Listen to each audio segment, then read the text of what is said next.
अखिल भारतीय जांगीड़ ब्राह्मण महासभा प्रदेश सभा हरियाणा की नवगठित कार्यकारिणी के शपथ ग्रहण समारोह व जांगीड़ ब्राह्मण सामुदायिक भवन रेवाड़ी के वार्षिकोत्सव में पहुंचे राज्यसभा सांसद रामचंद्र जांगड़ा ने कांग्रेस के पूर्व राष्ट्रीय अध्यक्ष राहुल गांधी पर बड़ा हमला किया। राहुल गांधी की सदस्यता खत्म होने के सवाल पर जांगड़ा ने कहा, राहुल गांधी ने पूरे ओबीसी समाज का अपमान किया है। राहुल गांधी किसी और की वजह से नहीं, अपना किया भुगत रहे हैं।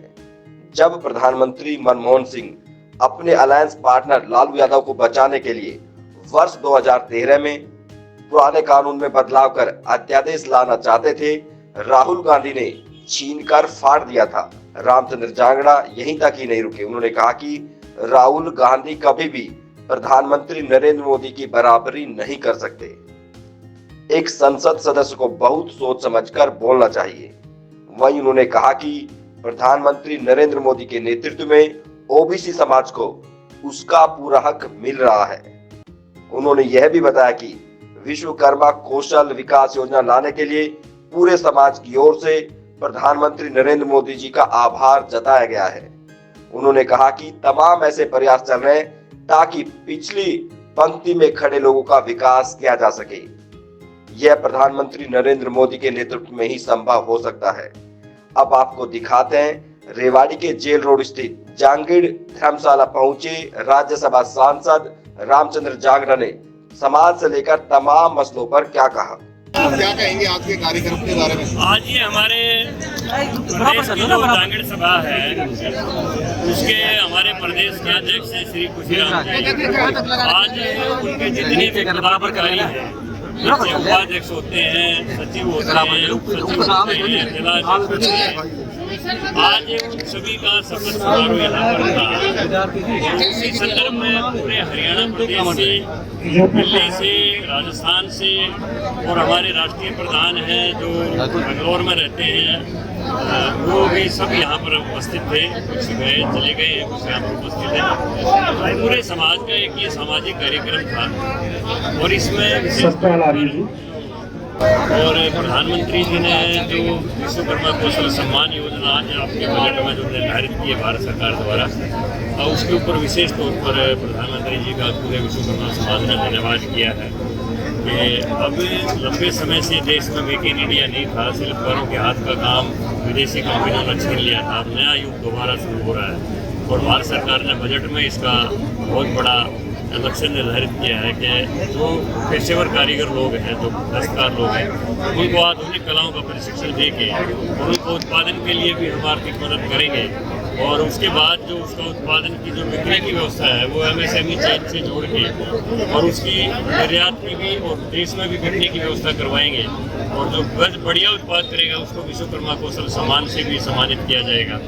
तो ऐसी भारत सरकार ने योजना की है, उसके ऊपर भी चिंतन मंथन हुआ है। इसके लिए प्रधानमंत्री जी का पूरे यहाँ पर हाउस में सर्वसम्मति से यहाँ पर सभा में धन्यवाद किया है और पूरे समाज ने भी ये बात निर्णय किया है कि आगे से हम जो सामाजिक छोटी मोटी कुरीतियाँ हैं उनके भी प्रतिबंध लगाएंगे। विवाह में शादी में ज़्यादा खर्चा ना करना, मृतक भोज ना करना और आपस में सद्भाव प्रेम बना के रखना, इन सभी सामाजिक बातों के ऊपर विचार विमर्श हुआ है और अच्छे फैसले लिए गए। सम्मान मिल पाया है? देखिए, मैं राज्यसभा में हूँ और कांग्रेस के लोग तो कहते हैं कि 100 करोड़ रुपया लग जाता है राज्यसभा में जाने के लिए। मुझे 100 रुपये भी खर्च नहीं करने पड़े। ये मेरा नहीं, पूरे बैकवर्ड क्लास का, पूरे विश्वकर्मा समाज का सम्मान है और भारत की कैबिनेट के अंदर 27% पूरी हिस्सेदारी कैबिनेट मंत्रियों में जो राज्य मंत्री के रूप में भी नरेंद्र मोदी ने दी है, ये पहली बार हुआ है। वहीं से उन्होंने व्यवस्था शुरू कर दी कि समाज की हिस्सेदारी हम पूरी दें। तो इस सरकार में और सरकारों में ये मूलभूत अंतर है कि आम आदमी की उत्थान की योजना और डिजिटल जो ट्रांसफ़र बेनिफिट ट्रांसफ़र की जो योजना चलाई है। तो राजीव गांधी कहते थे कि हम तो 100 रुपया भेजते हैं लेकिन 15 रुपये मिलता है, 85 रास्ते में लीक हो जाता है, लेकिन अब 100 भेजते हैं तो 100 का 100 मिलता है। ये आज की सरकारों में पिछली सरकारों में अंतर है। अगर बात कर रहे राहुल गांधी की तो कहीं ना कहीं लगता है कि ओबीसी को उन्होंने टारगेट किया है और सम्मान प्राप्त किया। मैं तो ये मानता हूँ कि मेंबर पार्लियामेंट होने के नाते एक आदमी को बहुत ही सभ्यता से, संजीदगी से, सोच समझ के अपनी बात कहनी चाहिए। कि ये कह देना कि जिसका भी सरनेम मोदी है वही चोर निकलता है, ये तो एक आदमी का नहीं, ये पूरे समाज का अपमान है और इसी का खामियाजा उसको भुगतना पड़े। 2 साल की सजा हुई। कहीं लग रहा है कि उंगली काट कर शहीद बनना चाह रहे हैं। देखिए, उंगली कटाने से कोई शहीद नहीं होता, शहीद तो सिर कटाने से ही होता है। और सारी दुनिया इसकी बात को समझती है कि किसकी क्या असलियत है, क्या है, वो सब असली नकली चेहरे दुनिया पहचानती है। तो इसमें कोई किसी को कोई संदेशा नहीं है कि मोदी जी का मुकाबला ना राहुल कभी कर सकते ना करें। तो आज सत्याग्रह भी किया है कांग्रेस ने। कोई बात नहीं, इसमें क्या है, ये तो लोकतंत्र है, सबका हक है, लेकिन जनता सबको जानती है कि इसके पीछे सच्चाई क्या है। ठीक है सर। समाज के युवाओं को जो ताकत देने की बात है वो कहाँ तक सही साबित होगा? देखिए, हमने यही कहा है कि युवा वर्ग शिक्षा की तरफ, राजनीति की तरफ अपने कदमों को बढ़ाएं, उसके लिए हम पूरा मार्गदर्शन करेंगे। और आज हमारी युवा शक्ति जो है ना पूरी तरह से सक्रिय रूप से ठीक है। विषय राहुल गांधी का आया क्योंकि ये पॉलिटिकल स्टेज नहीं है, लेकिन हिंदुस्तान की पार्लियामेंट सबसे बड़ी देश की पंचायत है। इसका जो सदस्य होता है उसको एक एक शब्द नाप तोल के बोलना चाहिए। अब अगर कह दिया ये क्या बात है कि जिसके भी नाम के पीछे मोदी लगता है, जिसका भी गोत्र मोदी, सरनेम मोदी है, वही चोर निकलता है, उसी के ऊपर 2 साल की सजा हुई। ये कोई एक मोदी गोत्र का अपमान, ये पूरे पिछड़े वर्गों का अपमान है। पार्लियामेंट के सदस्य को बहुत सोच समझ के बोलना चाहिए। और आपको एक बात याद दिलाऊं, ये क्यों सदस्यता गई?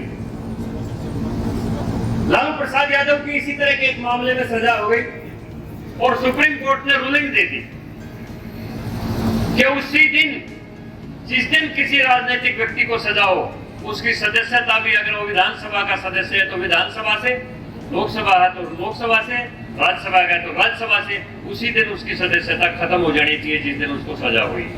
ये सुप्रीम कोर्ट की रूलिंग थी।